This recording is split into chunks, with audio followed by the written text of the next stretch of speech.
먼저 도로공사 사장님께 여쭤보겠습니다.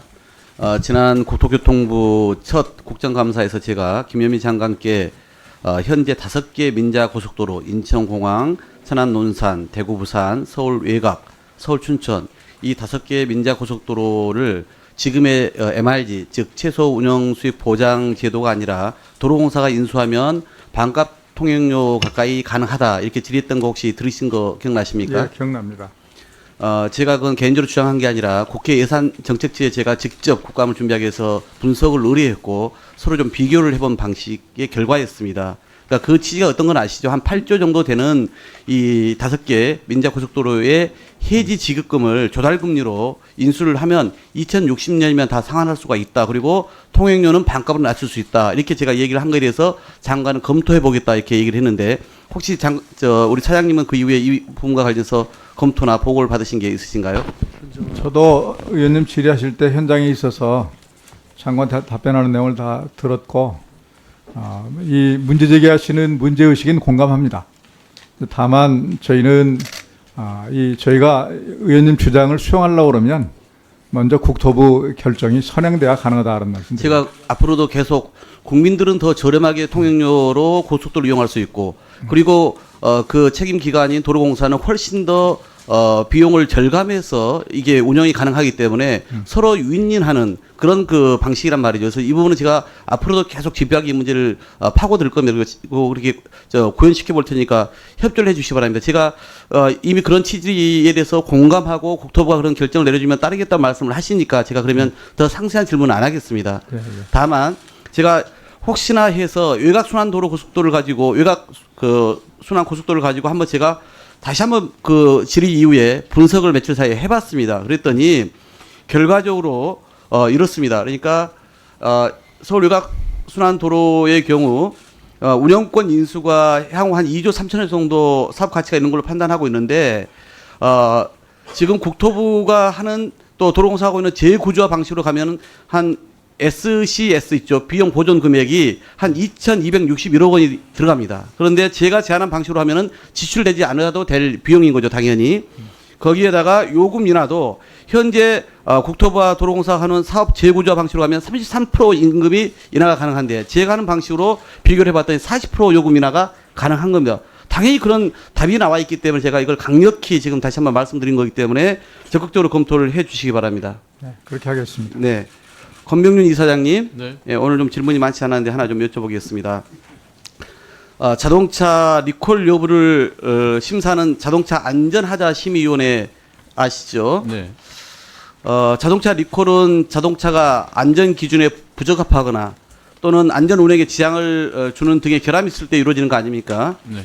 그래서 제가 지난 5년 동안에 전체 리콜 중에서 58%가 리콜 결정이 공단의 제조 결함 조사나 자동차 안전 하자 심의위원회 심의 과정에서 이루어졌더라고요. 그것을 감안했을 때 그만큼 조사와 심의 과정에서 객관성이나 합리성을 확보하는 것은 대단히 중요한 문제 아니겠습니까? 그런데 공단이 제작 결함 여부를 조사하고 리콜이 필요하다는 리콜 필요 이렇게 의견으로 보고를 해도 69%가요. 이 자동차 안전 하자 심의위원회에서 받아들여지지가 않습니다. 제가 생각했던 것보다 훨씬 더 많은 비율입니다. 그러니까 그 정도만 받아들여집니다. 69%만. 그래서 올해 이제 개편이 되지 않았어요. 그 전에 제작 결함 심사평가위에서 이제 자동차 안전하자 심의위원회로 개편이 됐는데 이 평가위원회 제가 좀 자료를 봤습니다. 그랬더니 이 아주 기술적이고 전문적인 내용이기 때문에 당연히 사전에 검토를 해야 함에도 불구하고 회의 당일날 이 자료가 배포되는 경우도 많았고요. 특히 심각한 것은 이 심평의 위원 25명 중에서 12명이 자동차 제작사 또 부품 제작사 등의 용역을 수행을 해온 사람들이에요. 이 사람들이 객관적인 심사를 할 수 있겠습니까? 그리고 이 개편된 이후에도 문제점은 계속 드러납니다. 이 갈지자 결정을 하는데 주행 중 시동이 꺼진 거에 대해서 속도에 상관없이 리콜 필요한 상해라고 적시를 하다가 다른 회의에서는 또 여기에 대해서는 리콜이 아닌 공개 무상수리라고 결정을 하다가 또 그 다른 회의에서는 시동 꺼짐 현상 등 시정 조치가 필요한 결함에 대해서 무상수리를 시행하는 경우 리콜 제도를 무의미하게 할 우려가 있다. 이렇게 또 의견 표명을 합니다. 그러니까 이게 오락가락 갈짓자 계속 의견들을 제시하고 있기 때문에 신뢰가 가지 않는 것이죠. 그래서 저는 뭐 리콜하고 이제 무상수리 결정이 어떤 차이가 있는지는 우리 이사장님 잘 알고 계시죠. 네. 소비자한테 비용을 전가하냐 마냐의 문제 아닙니까? 대단히 중요한 결정을 하게 되는 것인데 이 공개 무상수리 같은 경우 권고에 대해서 법적 근거가 없는 것도 잘 아실 겁니다. 네. 그렇죠. 네. 그렇기 때문에 이미 이제 감사원 지적이 있는 걸로 저는 이제 파악을 했는데 이 심의위원회에서도 계속 그럼에도 불구하고 공개 무상수리를 권고하고 있어요. 이거 바로 잡아야 되지 않겠습니까? 네, 저희가 이제는 위원님께서 주신 몇 가지 그 문제점에 대해서요. 지금 저희도 보고 있습니다. 그런데 이제는 안전하자 심의위원회가 이제 제도 운영 초기 단계입니다.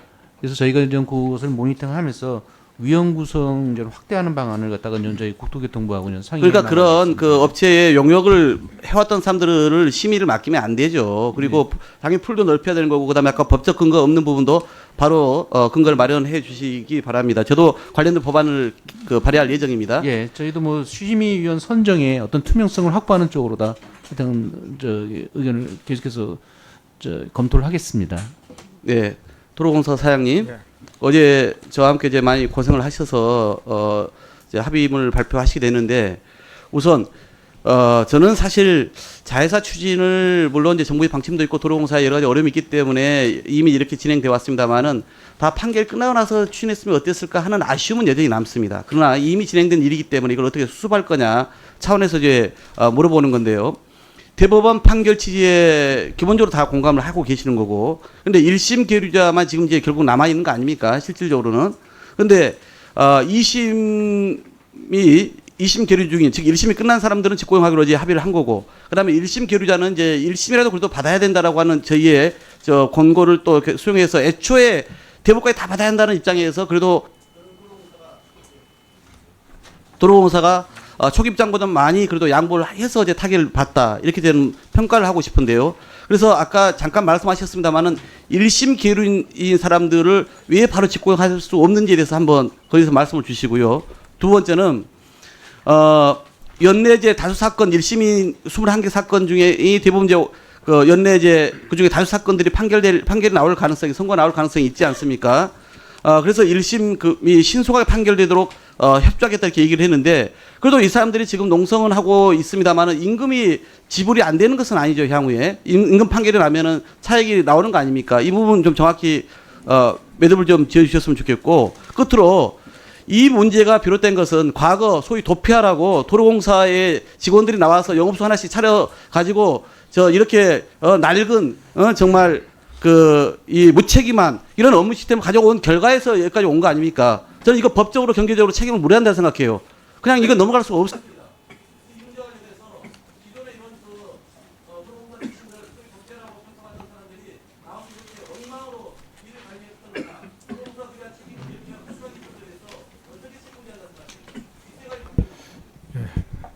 거기 짧게 말씀드리겠습니다.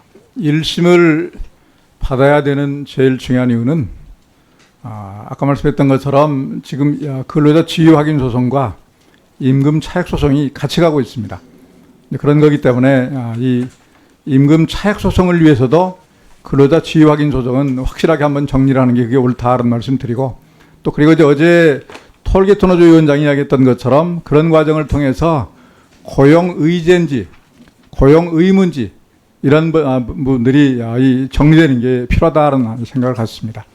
또 그 다음에 이제 저희 내부에서는 1심까지 저희가 인정하는 부분에 대해서 죄송하지만 자회사에 있는 분들 도저히 설득이 어렵다는 말씀 드립니다. 그런 여러 가지 복잡한 사정들이 안에 깔려 있는 거기 때문에 이것을 그냥 이 주관적으로 이렇게 대법원 판결 났으니까 거기에 준해서 판단하면 될 게 아니냐라는 정치적 판단을 할 수 있지만 저희 경영하는 입장에서는 거기에 따라가기 어렵다는 말씀 드립니다. 네, 그래서 1심은 확실하게 일단 정리가 돼야 그 결과에 따라 수용하겠다는 말씀 드리고 그리고 이제 지금 1심에 있는 분들 중에 사건은 뭐 여러 개로 되어 있습니다만 4,120명에 해당되는 이 사건이 현재 이 선고 기일 지정 예정된 상태에 있습니다. 아마 저희가 이제 더 이상 변론 제기를 요청하지 않으면 빠른 시간 내에 이 결론이 나올 가능성이 크다는 말씀 드립니다. 이제 그러면 그분들은 뭐 몇 달 기다리지 않은 상태에서 바로 정기적으로 될 것이다라는 말씀 드리고, 그리고 이제 근로자 지위 확인 소송 관련된 판단은 오래 걸리지 않습니다. 문제는 차액 소송입니다. 차액 소송 때문에 이 약간의 이 차이가 있을 것으로 봐지는데, 그동안의 판결 결과를 보면 차액 소송에 관해서는 재판부마다 다르고 또 신급별로 많이 달라서 사실은 따져야 할 부분들이 굉장히 많다는 말씀 드립니다. 저희는 이제 최대한으로 이 지금 1심 진행된 분들 빨리 진행될 수 있도록 협조를 하려고 합니다만, 차액 소송 문제에 이런 것들이 같이 걸려 있어서 이 고민할 부분들이 있다는 말씀 드립니다. 그다음에 이제 아까 지금 도로공사 도피아 말씀을 하셨는데, 그동안에 제일 큰 문제는 제가 이제 쭉 지금 1년 반 동안 추진하면서 느끼는 건데, 가장 중요한 부분은 불신인 것 같습니다. 그리고 이제 수납원들이 도로공사에 갖는 이 불신, 하루아침에 형성된 게 아니라 의원님께서 아까 하신 것처럼 오랫동안 누적된 것이다라는 말씀 드리고, 아마 민주노총이 아마 지금도 망설이고 있는 중요한 이유는 불신으로 파악하고 있습니다. 어찌됐건 이 불신의 골, 하루아침에 해결되지는 않지만 이번 사태 잘 정리가 되면 저는 그런 부분도 시간 가면서 많이 개선되고 또 많이 나아질 것이다라는 생각 같습니다. 네, 이상입니다.